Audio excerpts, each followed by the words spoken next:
முதல் பாகம் என்று கூறுவது ஒரு ஆன்மீக வாசகம். இரண்டாவது பாகம் அவரது பொருளாதார வாழ்க்கை. மூன்றாவது பாகம் அவரது சமூக வாழ்க்கை. மதத்தை மாற்றும் போது அவரது சமூக வாழ்க்கையில் மாற்றம் ஏற்படுகிறது. சமூக வாழ்க்கையில் மாற்றம் ஏற்படும் போது அவரது அரசியல் எண்ணங்களில் மாற்றம் ஏற்படுகிறது.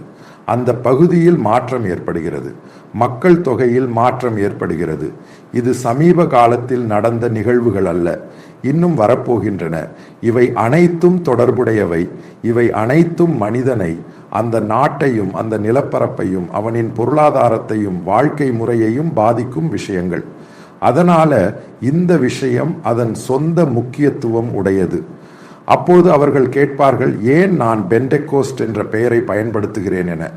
பெண்டெகோஸ்ட் என்ற பெயரை நான் பயன்படுத்துவது இல்லை, அது வேறு வருகிறது. இவாஞ்சலிக்கல் கிறிஸ்தவர்கள் என்று கூறப்படுகின்றனர்.